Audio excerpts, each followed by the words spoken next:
देखिए हज के दौरान 10वीं जिल हज को से कि ये जो बड़े जमरा को शैतान को कंकरी जो मारते हैं उसके बाद में क्या एहराम खोल खोल सकते हैं उसके बाद में? देखिए भाई, एक छोटा सा करेक्शन है। शैतान को कंकरी नहीं, आपने जो पहले कहा कि बड़े जमरा को कंकरी मारते हैं, वो ताबीर ज्यादा सही है।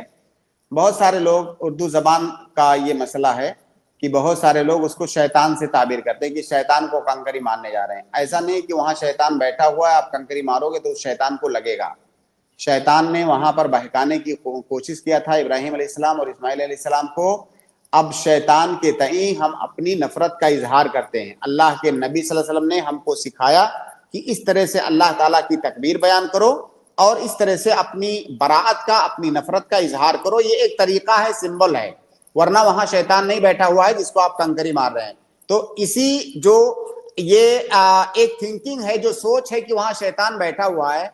कई सारे हुज्जाज को आप देखेंगे कि वहां जाकर जूता फेंक के मारेंगे, चप्पल फेंक के मारेंगे, छतरी हाथ में है उसको फेंक के मारेंगे, और या बड़ा बड़ा पत्थर ले जाएंगे। जबकि अल्लाह के नबी सल्लल्लाहु अलैहि वसल्लम की सुन्नत क्या है कि छोटा छोटा चने के दाने के बराबर कंकर होना चाहिए।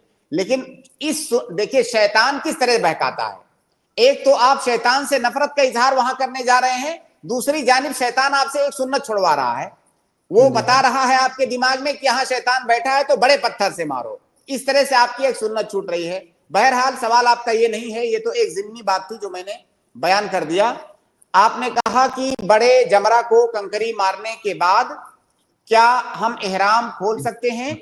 देखिए भाई, जब आदमी हज में होता है तो हज के अंदर दो तहल्लुल होता है, यानी दो बार उसको हलाल होना होता है। एक तहल्लुल अव्वल, एक तहल्लुल सानी। तहल्लुल अव्वल 10 तारीख को 4 काम उसे करना होता है, रमी, नहर, हल्क, तवाफ, 4 काम। अब अगर उसने कंकरी मार लिया और उसने जो है हल्क कर लिया या नहर कर लिया, कुर्बानी जिसको कहते हैं, अगर ये कर लिया तो तहल्लुल अव्वल उसका हासिल हो गया। तहल्लुल अव्वल हासिल होने का क्या मतलब है? वो अपने हर चीज जो उसके ऊपर अभी तक हराम करार दी गई थी, वो तमाम चीजें उसके लिए अब जायज हो गई, सिवाय एक चीज के, वो अपनी बीवी से नहीं मिल सकता है। बस तहल्लुल अव्वल के बाद तमाम चीजें जो हराम हो गई थी हराम की हालत में, वो सब जायज हो गई सिवाय उसकी बीवी के। और जब अगर वो जाकर के तवाफे इफादा भी कर ले, जो हज का तवाफ है, वो अगर वो काम भी कर ले तो फिर उसे तहल्लुल तानी हासिल हो गया। अब उसके लिए वो जो चीज हराम थी वो चीज भी हलाल हो गई।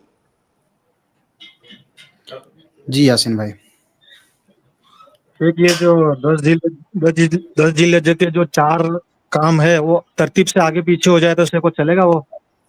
हाँ बिल्कुल कर सकते हैं। अल्लाह के नबी सल्लल्लाहु अलैहि वसल्लम की सरी हदीस है इस सिलसिले में, इफ़अल वला हरज। एक सहाबी आए थे और यही सवाल उन्होंने आपसे पूछा था नबी सल्लल्लाहु अलैहि वसल्लम से कि अगर मैं तरतीब उलट पलट कर दूं तो क्या चलेगा? अल्लाह के नबी सल्लल्लाहु अलैहि वसल्लम ने कहा इफ़अल वला हरज, करो कोई बात नहीं है।